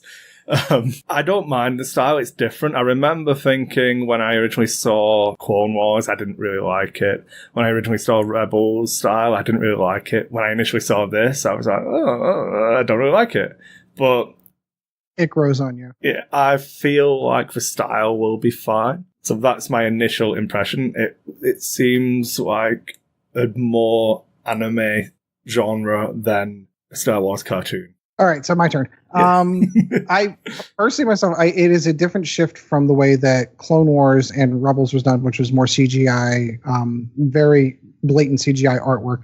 I happen to like the way that Rebels did it. One of the things that Rebels did that I really enjoyed was thinning out the lightsabers, because it went back to the original art style of what they had designed with the sharp tipped point lightsabers, which LFL has later gone back and adapted for older versions of the movies to give them a tip as opposed to a rounded end. Just weird little detail points on that one. I liked it. the art. So the art style, I'll be okay with one way or the other. I mean, it's Star Wars. I'm going to watch it. So at some point in time, like the other, this is kind of an anime style, it is probably going to grow on me. The couple of the key things I noted, of course, were there's some ships in there we've not seen before. So immediately I'm like, okay, so when the Resistance Factor comes out, there's some plot points that they can pull out for ships to add to the game. That's my X-Wing version of that. The only thing that I will lament just a hair is I really wish they would stop doing these on kids networks. And I get that it's Disney, but what's going to end up happening is what I'm afraid of. And this is again just the impression from the trailer. I really wish Disney didn't want to make money off Star Wars and just posted me DVDs for free. Yeah. No, no, not necessarily that. I wish that they would keep the kids stuff out of canon, sort of like the way that they did the Lego one. It doesn't have to be that cartoony. And don't get me wrong, Rebels really got relatively dark. It really did. There was a lot of episodes that were definitely not kid-oriented. And the giant space whales, man. No. And then you have that. So just because I've seen it now, it can go spoilerific, man. So then you get the giant space whale episodes. So just from the look and feel from that particular trailer, what I see is a very kids-oriented cartoon, at least from what we're seeing, where you're going to have to kind of contend and balance both worlds. Of me being the old crotchety serious Star Wars fan looking to get new canon content out of it, and then I need to discard Space Whale episodes and be like, yep, nope, nothing interesting there. This is meant for kids. So that's where it's going to be. You've got to walk the line. You've got to kind of walk a line with that. That's a good way. For me, they've proven that they can do it with Clone Wars and Rebels. There's enough content in it that I enjoyed watching them as an adult that I will watch this, and I feel like it's fine. I feel like, do we want to touch on like speculations for it? Or do you want to finish? We can, absolutely. I can tell you that I think I'm more excited about the final 2 seasons of Clone Wars than I am this. Yeah. And that stems from my disdain for episode 8, and I know I've pound that one into I'm the ground. A big fan of Ahsoka anyway, so I'm looking forward to the end of Clone Wars, and the fact that I've read the Ahsoka book, I know what's going to happen. It's cool. Uh-huh. It's super cool, and you can't wait. Oh yeah. Mandalorians, baby. Oh yeah. And then you've got all of the interplay with Obi-Wan and his. Does he, is he as bad as Anakin? There's lots of potential there, but we're talking about Resistance. So, but it looks like it, to me, from what I take from that, it looks like it's a nice, soft setting at the moment. Now, obviously, Rebels was set in the gritty war era. It looks like this is very much peacetime. The threat of the First Order is lingering in the background. But it looks like it's basically Red Bull Air Race in space. That they're not actually.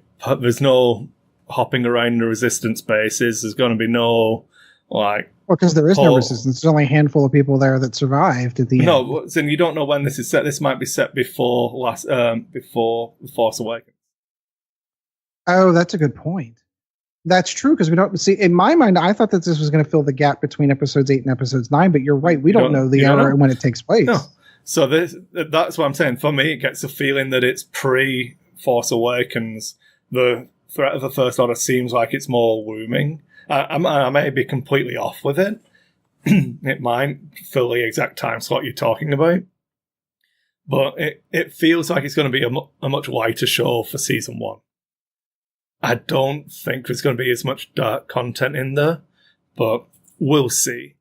When we say dark, we say more like gritty, more like, hey, there's a war going on and people are dying. Because that's what happened with Clone Wars. You started off with the Clone Wars movie, and that was kind of, hey, Jabba's son, let's have a fun little adventure with a baby Hutt. And then it got more deeper into the war, and main characters are dying, and that became a much more compelling story. Sorry, clones aren't people, so that's fine. No one dies in the Clone Wars. Clones aren't people. Captain Rex is in Return of the Jedi. That's all I'm going to say. He is. They did confirm that highly. Confirm. Canon. It's canon. All right, Chad. We've been yakking. I haven't heard your opinion on this one, and we've got a few other questions to go through too. Yeah. So basically, it is kind of they're trying to do like an American anime. it does almost kind of give you the feel of what they've done with other cartoons where, for example, like Teen Titans, they switched up the animation to be more kid-friendly, be something kids would like a little bit better. I know Kris is really excited because we get to see the future of what looks like pod racing. So I don't mind. It looks interesting. It's you've got the swoop bikes is entrenched in the old Legends canon. Pod racing is whatever. I have no problem with the concept of pod racing or the fact that Anakin is a pod racer. I just don't like the execution of a Phantom Menace. I know. I just had to pick. I feel like that it could be really interesting. It looks like we're going to get to see a lot of the modern galaxy. They've got, like, if they move it around, you can show different planets, show different cultures, and you can build up what life was like in the New Republic. And the build, you can go to worlds that are unhappy and how the First Order starts to come around. That's my hope for it. That's why I say I really hope that it's set before The Force Awakens, because that's the time period I want to get fleshed out. I want to know more about the build-up of the First Order, why it was allowed to happen, all of that stuff. And I feel like that's where you get your more mature content from the more, as much as I hate to say it, taking it back to the Phantom Menace, Clone Wars style of the political content that Lucas wrote for that. It's actually really interesting. The execution of it was terrible. Yeah, and it didn't play well out on the screen. Yeah. So that's my hope for it from that you can do a lot with it, but we'll see. All right, Chad, why don't you move on to the next question, my friend? Oh. Okay. Unless you have... I had actually a little bit more I was going to talk about. Oh, yeah, no, go ahead. We have lots of time. I've got an hour and 20 minutes, an hour and 30 minutes before I need to be leaving for work. I myself am 17 minutes overtime. So I may have told someone I was going to be done by 11. Way to go, Ed. I know. You are. I was going to mention about how you've got the Z-looking ships. Yeah. It's funny that because we did not watch this video together before, where he talked about, the Resistance might not get the Z, and, well, maybe they do. Yeah. Also, I went back and took another look at it. That's not Unkar Plutt. No, it's a female character. It is a female, of the race. Of his race. That's another cool thing to point out if you really want to get down that route. There's a whole bunch of different cool species that we've not seen in Star Wars before. So I immediately want to know who they are, where they come from, what's their story, that kind of thing. Yeah, so I mean, I think it's going to do really well with the kids. You'll have a couple of adults who are going to be, I'm a diehard Star Wars fan. I'll watch anything they put out, and they won't say anything bad. They'll tell you the Christmas episode was, okay, and you'll have some of that. But I mean, Is it Happy Life? Is it Happy Life Day that I'm supposed to say? Happy Life Day. Yeah, you'll get some new ships and some new pilots out of it. So. And that's from the X-Wing perspective, that's a good way to put it. Yeah. All right, Chad, let's hit that next question. All right, let's see here. Next question is from good old Gustavo here. How's it going, man? Yeah. Based on what you've seen thus far in the conversion kits and spoiled ships, do you think that more ships should have the ability to link actions? No. I'm a firm no as well. So I'll quantify the answer. Are you a yes or no, Chad, before I go in? I don't want to taint your response. Not necessarily, because, I mean, it was an upgrade in first edition. So, I mean, it wasn't really something everybody could do. Your lower pilot skill ships couldn't push the limit. So, for more ships to actually get that as part of the ship and not as an ability, I think, the fewer the better. It just makes them better skills. Yeah. So, I feel like linked actions are a really good idea, and it's a really cool design space, which is why I'm happy they haven't flooded us with it already. It's very specific to the ships. I feel like you can make the argument that more ships should, everyone should be able to do a target lock and then focus really hard on shooting them. Why can't everyone have that as a linked action? It's like, well, you can justify lots of things if you try hard enough.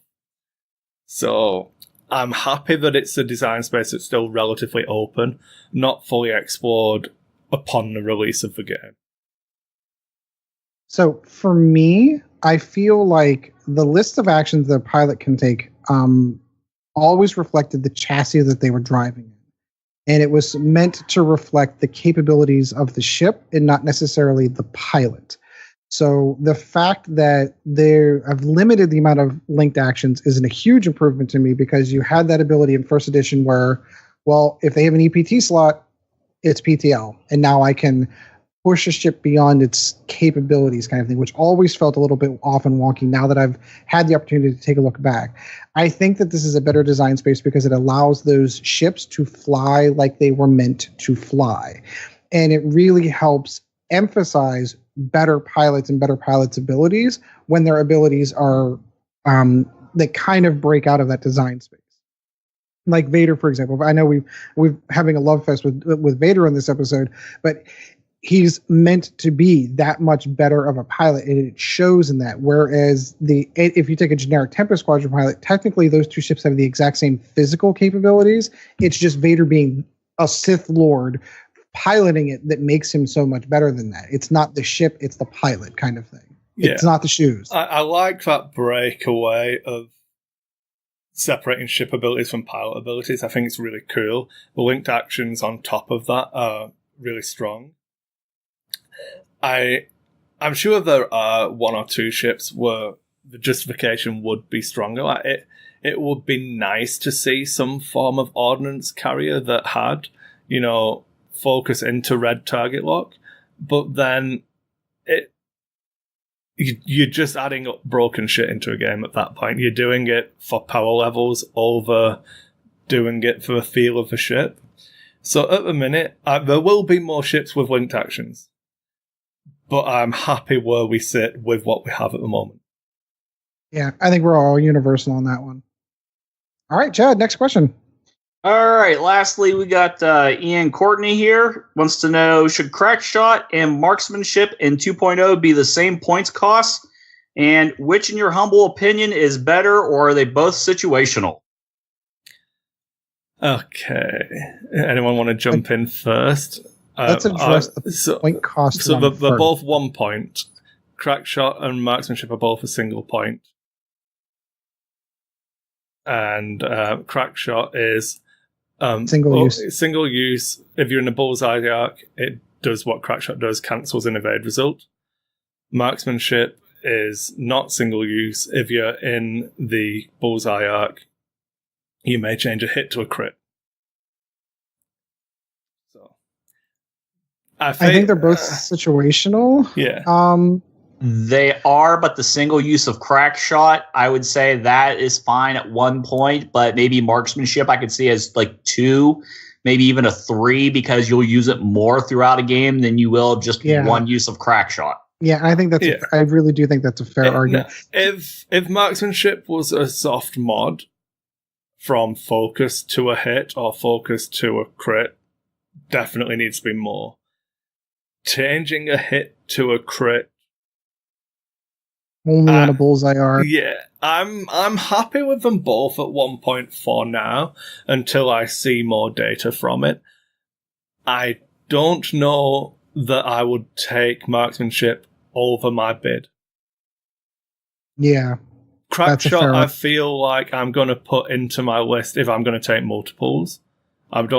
Or specific instances where I really want to push damage. Like, if I had crack shot and marksmanship, I'm trying to push that crit through. So I understand individual use of crack shot from that side of it. But I feel like it comes into its own as the more you have it. Whereas in marksmanship, I don't know that I would just put in. I feel like I'd be looking to synergize more on the list build with trying to rack up those crits. Like, I don't know if I was fielding fire control system or, there's so many different things where you get it, who is it retired Vance now that actually switches? a hit to a crit. Well, I'm sure there's something else that does that. Yeah, it's the advanced target computer that's baked into it. Yeah, I think the real argument if you do that twice, if you take marksmanship on it, is that better than taking crack shot to push one of those crits through? I don't know. I don't know that it's better. I feel like if I'm spending leftover points, I would probably throw in a crack shot over a marksmanship. I think I tend to agree with that. I think the trick is how many times you can get them to proc. Like crack shot, if you get it to proc, is once and once only. That makes sense at one point. Marksmanship, in theory, if you're a good enough pilot and you have enough targets to go around, you can get to proc every turn, and at one point feels a little maybe undercosted. But I guess maybe a 2. I think the real trick is getting those bullseye arcs is harder than people think. I know there's only one ship in X-Wing currently that has that ability that really kind of focuses on that. But when we're talking every ship in the game is not going to have that, I think it's going to become apparent really, really early that getting that bullseye arc on a consistent basis is extraordinarily difficult. So I think that boils down to, yes, they're the same point cost. Maybe it can go up by 1. I could see the argument there. But beyond that, I don't know. I don't know how often you're actually going to be able to get it to proc. You could play full games, full tournaments even, where it never procs and it's a wasted points, just like Crackshot. I can't tell you the number of Black Squadron pilots I had that had Crackshot on them that died without me ever being able to pull the card off the ship. So I think there's kind of a balancing act. I think it's early. If it becomes a meta thing and starts to become play more often because people are able to get those bullseye arcs more often, then yeah, I think there's probably needs to be an adjustment on marksmanship just because it procs more often. So thinking about it a little bit more, the only reason I can kind of get on board with a 2-point marksmanship is because all the talents suck at the minute. As soon as it's actually competing with good stuff, then I think 1 point is fine. Yeah, then you're never going to notice it again. Yeah. At the minute, it isn't a back of a book card. It is very close to being a back of a book card.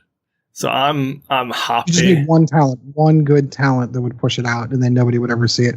It's interesting that you brought that point up because I know we've had the conversation here, but I was talking to one of the guys I used to play with in Columbus, and he was discussing how, well, none of the upgrades are really good. So if you have just one that seems to kind of rise and bubble to the top, it immediately is that much better because there's no other competition for it in a particular slot. And marksmanship being one of those is kind of like rising a little to the top, but it's the top of a low pile. Yeah, so Predator is better. Yes. It's 2 points. Predator's a soft mod, an actual one that can give you a hit from not a hit. Marksmanship requires you to have had a hit to make it a better hit. Yes. So that's why I'm high. If marksmanship goes to 2, Predator needs to go to 3. Predator goes to 3, Lone Wolf needs to go to 6. Uh-huh. And then you know what I mean? I'm happy with them as they are. They are both situational, obviously. One of them gets you your hit more reliably once. The other one makes your hits more effective forever. So it comes down to list building, all of that. Yeah, I don't think either one of them is better. If I really wanted to use the slot and only didn't really have a plan, I would probably take Crackshot because being able to get any hit from not having a hit is better than making a potential hit better in a one-off situation, in my opinion. I don't know. So does Proton Rocket still do what it used to do? I don't know. While you're looking that up, I'm just going to point out that in 2nd edition, they've got the ability to adjust points as it goes on. Yeah. So we might see those changes where marksmanship bumps to 2 and Predator bumps to 3 and Lone Wolf bumps up to 6. You might see that situation come around. It all depends on who's using the cards. Are they winning tournaments? Things like that. So it's. And I meant proton torpedoes. Not proton torpedoes. God, I was just looking at prockets. Good job, Ed. Well, I'm sitting here flipping through. Heaven forbid you know what you're doing. That was the one that you could, if it did advanced proton torpedoes, spend 1 charge to make 1 hit a crit. So if you wanted to combine that with your marksmanship as well, proton torpedoes, spend 1 charge to change a hit to a crit. So like if you started doing combinations where you have someone with either proton torpedoes or advanced proton torpedoes, and now you're adjusting multiple hits into crits. But again, I preface again, it is only inside that bullseye arc. It's going to be a little bit more difficult to fire that off. Maybe I don't know. We'll I guess we'll have to just split the. We'll see. We haven't seen this stuff in the wild yet to see how often it happens. Exactly. I'll put my my head on the chopping block, and I will say that Crackshot and Marksmanship should both be the same points cost, and they are situationally which one is better. Mm-hmm. Yep, and because of that situation that they... If the situation is you don't know, take Crackshot. Yep, nope, tend to agree. All right, so that does it for the questions, correct, Chad? Yep. All right, you guys have some closing stuff to put out. I will say goodbye to Kris first. Always good to talk to you, my friend. It's good to be here. I will show off the you giant guys- bag of lack of focus tokens. Look at that. I need to repackage them into a smaller bag. I've given out some to our local patrons. I need to send some to you guys to give out as well. But I'll be contacting Gustavo and everyone else on our Patreon to get addresses to send some lack of focus tokens off to. I can't wait. Nice. Oh, I'm so looking forward to it. Yeah. The day one that we're playing second edition, I'm going to have my lack of focus tokens. So Right, but you need to give some of those out, which means you got to go out and play. Yeah, you're right. I've got to make an effort to do that. So I definitely feel like we need an instructional video of how to use them, though. So they're not focus tokens, because A lack of... flying a spaceship, you want to be pretty focused all of the time. So the natural state for a pilot is just focused. They're always focused unless they have a token that says they are. So you need them on the table all of the time until you take a focus action, in which case you take them off and have no token. It's not confusing. This is how X-Wing should be played, and I'm all for it. Confuse people the first couple of games. It'll be fun. I'm looking forward to it.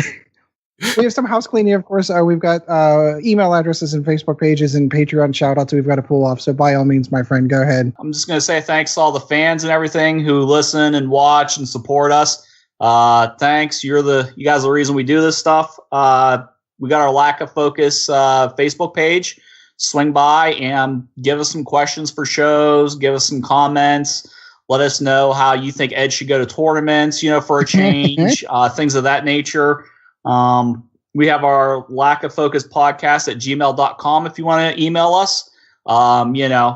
Any questions, if you got like lists you think maybe we should do a review, if you think Ed should go to tournaments, that's a great place to do that too. I didn't recognize a theme here. Really? Really? Okay, so we got patreon.com/lack of focus if you want to help support us. Like Kris was saying, we got those awesome tokens we're going to be sending out to some Patreons there. So I'll just take a moment to thanks, obviously, to Gustavo, Jerry, Ronnie, some head horn guy who doesn't go to tournaments, Sean Dorsey, and Dice 8 Productions. So thank you to all of those people. Enjoying our exclusive Patreon. Woohoo! Thanks, guys. Really appreciate it. Yeah, thank you.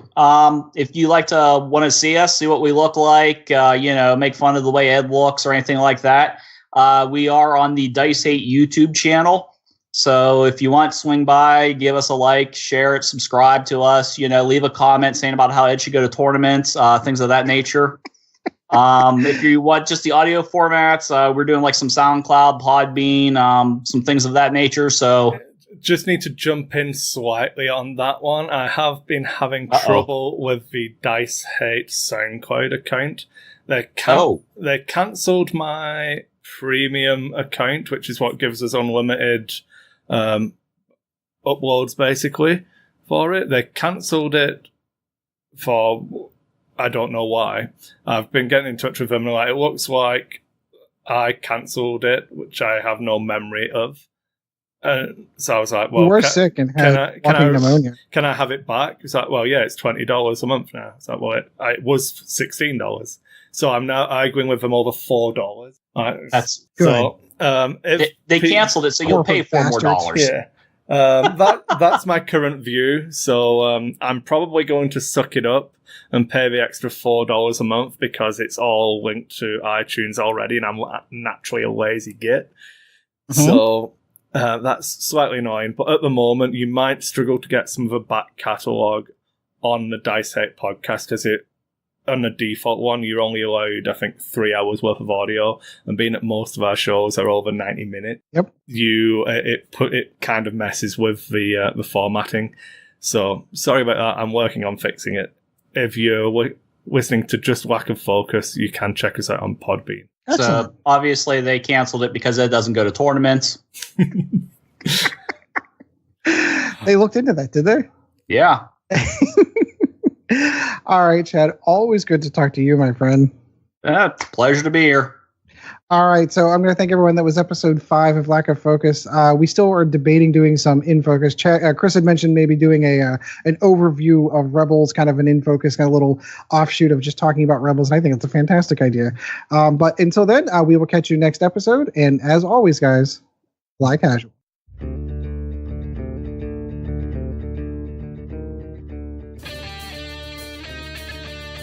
Thank you once again for joining the Lack of Focus X-Wing podcast. Check out Dice Hate Productions for all of the latest episodes, and we'll be looking forward to seeing you again next episode.